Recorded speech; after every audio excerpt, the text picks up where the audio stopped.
Hello guys, welcome to my channel Shardul psychology and spirituality.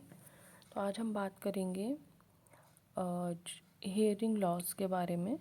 अभी हम जो पढ़ाई कर रहे हैं वो हैंडीकैपनेस के बारे में पढ़ रहे हैं। हमारे लास्ट 2 वीडियोस उसी से रिलेटेड है।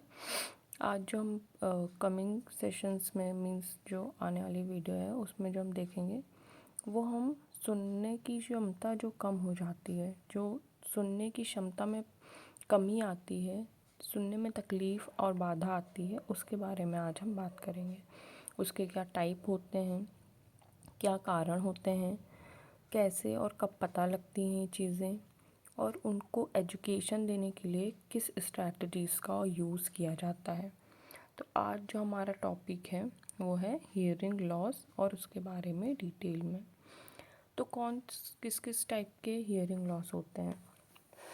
पहला होता है कंडक्टिव। कंडक्टिव में क्या रहता है, जब हमारे बाहरी कान के बाहरी हिस्से में या बीच के हिस्से में कुछ प्रॉब्लम आ जाती है या रुकावट आ जाती है तो कंडक्टिव हियरिंग लॉस होता है। ये टेम्परेरी हो सकता है, अक्सर टेम्परेरी होता है, ठीक है, कुछ वक्त के लिए होता है फिर ठीक हो जाता है। कभी कभी बोलते हैं ना कान सुनने पड़ गए, कुछ सुनाई नहीं दे रहा, तो वो कंडक्टिव में आता है। या कभी कभी मैल वगैरह लग जाता है, फिर कान क्लीन कराने जाना पड़ता है, तो वो सब कारणों से कंडक्टिव हियरिंग लॉस होता है।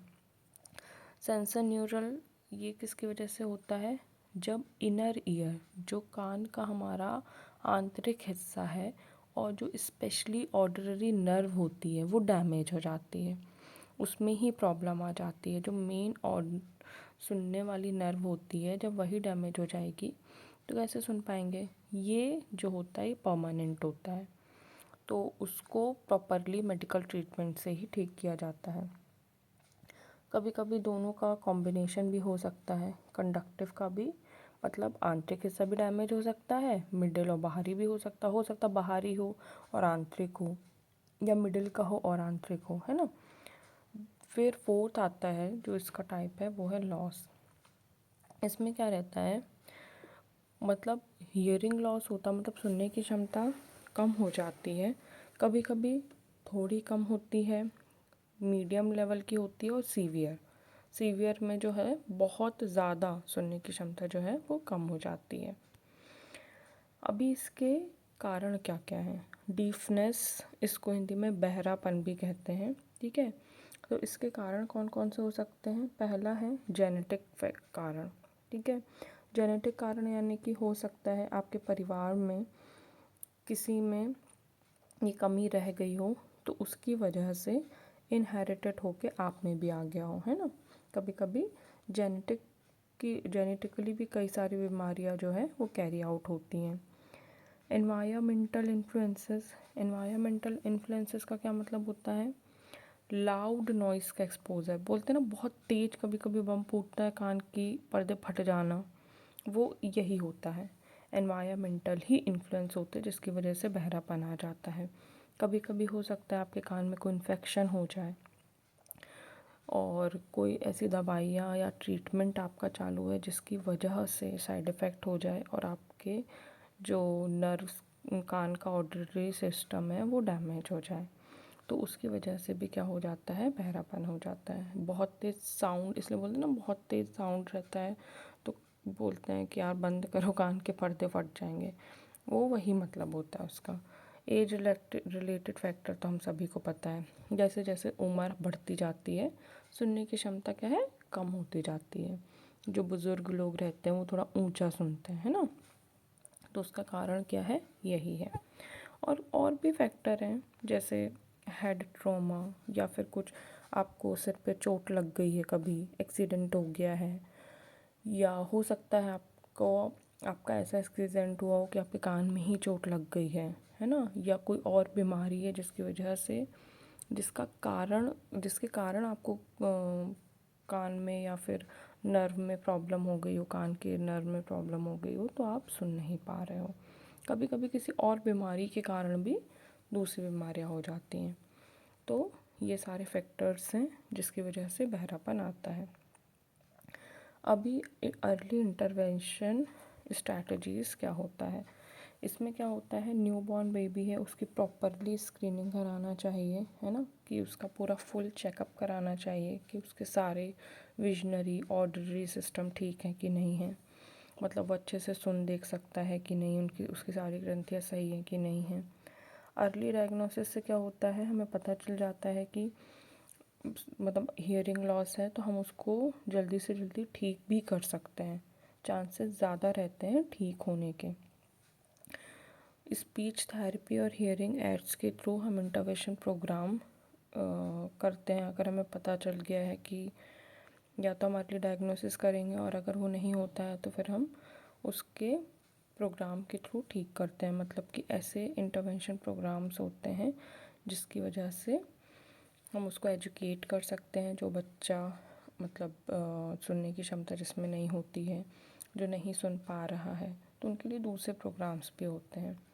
फैमिली सपोर्ट और गाइडेंस बहुत ज़्यादा ज़रूरी है, क्योंकि कभी कभी फैमिली वालों को पता ही नहीं चलता है कि उनके बच्चे में इस तरह की कोई प्रॉब्लम है। इसलिए अपने बच्चे पे प्रॉपर ध्यान देना बहुत ज़रूरी है।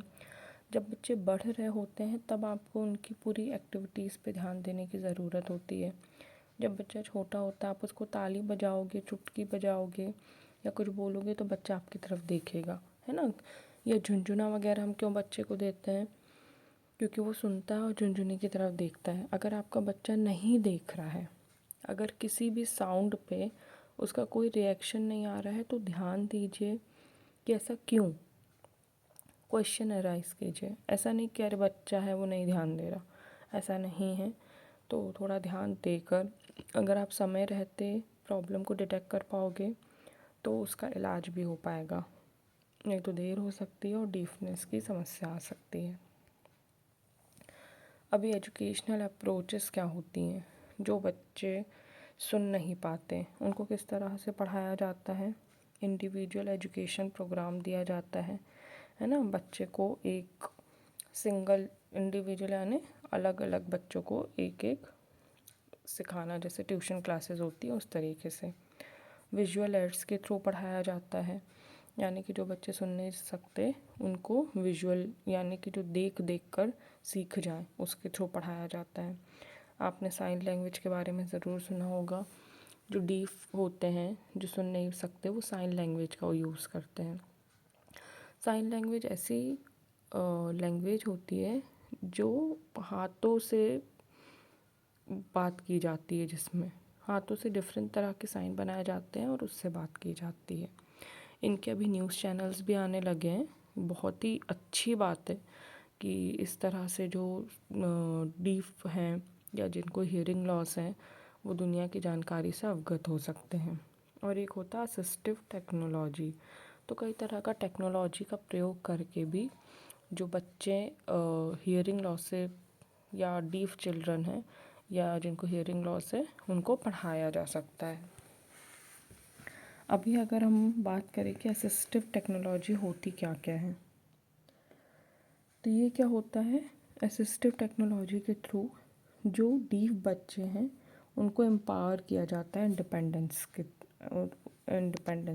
के तरफ, ठीक है। अभी जैसे हियरिंग एड्स, यानी कि जो बच्चे कम सुन रहे हैं, मान लो जिनको कम सुनाई देता है, तो साउंड को क्या है एम्पलीफाई करते हैं और बढ़ाते हैं।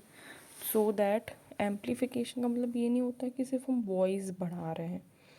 ये एक ऐसी डिवाइस होती है जिसमें फ्रिक्वेंसी को एम्पलीफाई कर सकते हैं, साउंड को एम्पलीफाई कर सकते हैं। It is a technical term. तो एम्पलीफाई करने से क्या होता है, उसका फ्रिक्वेंसी बढ़ जाती है, जिससे जो बच्चा है वो सुन सकता है। मतलब एक पर्टिकुलर फ्रिक्वेंसी तक, अगर किसी पर्टिकुलर बच्चा है जो एक फ्रिक्वेंसी तक नहीं सुन पा रहा है, तो उसके लिए इस तरह की डिवाइसेस का उपयोग किया जाता है। उसके बाद कोक्लियर प्लांट इम्प्लांट में क्या होता है, bypass damage part of the inner ear. अभी जैसे आउटर ईयर या मिडल ईयर का प्रॉब्लम है तो डायरेक्टली इम्प्लांट कर सकते हैं डिवाइसेस के थ्रू इनर ईयर में साउंड को। तो इससे क्या होगा, इनर ईयर में डायरेक्टली साउंड जाएगा तो सुनने की क्षमता वापस से विकसित हो जाएगी। इसके लिए मशीन्स का प्रयोग किया जा सकता है। टेक्सिंग है ना, लिख के कम्युनिकेट करना, मैसेज के बेसिस पे कम्युनिकेट करना। जो सुन नहीं सकता लेकिन पढ़ तो सकता है आँखों से, है ना, देख सकता है, तो टेक्सिंग के थ्रू किया जाता है। और एक अलर्टिंग सिस्टम्स होते हैं, विजुअल और टैक्टाइल अलर्ट फॉर साउंड, है ना, मतलब जैसे ब्रेल लिपि होती है जो देख नहीं सकते उनके लिए, वैसे ही जो सुन नहीं सकते उनके लिए एक विजुअल अलर्ट होते हैं साउंड्स के लिए। तो मतलब देख के वो पहचान पाते हैं कि कौन से साउंड है, क्या है, कैसा है। तो उनके लिए उस तरह का टेक्नोलॉजी यूज़ की जाती है पढ़ाने के लिए और एजुकेट करने के लिए। अभी कम्युनिकेशन मेथड जैसा कि हमने पढ़ा कौन कौन सी होती हैं। पहला तो साइन लैंग्वेज, है ना, हाथ के जेस्चर होते हैं। हाथ के जेस्चर के थ्रू ही क्या होता है, डिफरेंट तरह की साइन बनाए जाते हैं और उससे बातचीत की जाती है। लिप रीडिंग, लिप रीडिंग में जैसे हम कोई बात कर रहे हैं और अगर वो सुन नहीं पा रहे हैं पर वो लिप हमारे जो हिलते हैं ना, ओंठ हिलते हैं, उससे वो पहचान जाते हैं कि हम क्या बोल रहे हैं। तो ये भी एक कम्युनिकेशन की मेथड होती है डीफ बच्चों के लिए, ठीक है।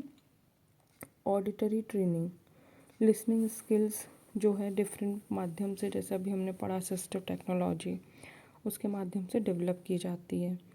क्यूज स्पीच, इसमें क्या होता है, लिप मूवमेंट और हेड क्यूज, मतलब इन दोनों का जो कॉम्बिनेशन होता है वो होता है क्यूड स्पीच में, ठीक है। तो इस तरह के कम्युनिकेशन मेथड होती हैं उन लोगों के लिए जो लोग सुन नहीं सकते। अभी क्रिएटिंग इंक्लूसिव एनवायरनमेंट, देखो कभी भी क्या होता है, इसमें जो हम बात कर रहे हैं वो सपोर्ट और अंडरस्टैंडिंग की कर रहे हैं। जो हैंडीकैप हैं, जो डीफ हैं, जो सुन नहीं सकते हैं, तो लोगों को, दूसरे लोगों को इस बारे में अवेयर कराना। जैसे अभी मैंने बात की कि कई पेरेंट्स को ये पता ही नहीं चलता है कि उनके बच्चे में इस तरह की प्रॉब्लम है, क्योंकि वो अवेयर नहीं होते। तो ऐसे प्रोग्राम्स चलाना, ऐसे सोशल ग्रुप क्रिएट करना जो एक अंडरस्टैंडिंग डेवलप कर सके, जो अवेयरनेस फैला सके इस तरह की प्रॉब्लम्स के बारे में। इस तरह के जो बच्चे होते हैं उनके प्रति संवेदना रखना, ऐसा नहीं कि उनको सोशली अलग कर दिया, उनका मजाक उड़ाना, ये सब गलत बातें हैं। उनके प्रति संवेदना रखो, उनको समझने की कोशिश करो और जितना हो सके उनकी मदद करो। एक्सेसिबिलिटी, उनको इक्वली एक्सेसिबल चीज़ें देना, मतलब ऐसा नहीं है कि कोई बच्चा का सुन नहीं सकता तो आप उससे बाकी की चीज़ें, अब वो गाड़ी भी तो चला सकता है, मतलब बाकी चीज़ें कर सकता है, पढ़ सकता है, देख सकता है, तो उसके लिए चीज़ें प्रोवाइड करवाना भी हमारा काम होता है और उनको प्रॉपरली सपोर्ट देना एक बहुत ही अच्छा सोशल नॉर्म भी है और हमारा कर्तव्य है कि जो लोग भगवान के माध्यम से कहीं ना कहीं किसी कमी का शिकार हो गए हैं, तो हमारा फ़र्ज़ बनता है कि उनके प्रति संवेदना रखें और उनको जितनी हेल्प हो सके करें। तो ये आपका काम है और आपका कर्तव्य भी है। इस तरह के लोगों की हमेशा हेल्प करें, हमेशा आगे आएँ। इस तरह के प्रोग्राम अगर आप चला सकते हैं तो प्रोग्राम चलाएं, अवेयरनेस फैलाएं, ताकि इस तरह के लोगों की सहायता हो सके। तो यही है आज का वीडियो। आपको कैसा लगा आप मुझे कमेंट करके ज़रूर बताना। वीडियो अच्छा लगा हो तो लाइक कर देना और शेयर करना बाकी लोगों के साथ भी, ताकि सबकी हेल्प हो सके।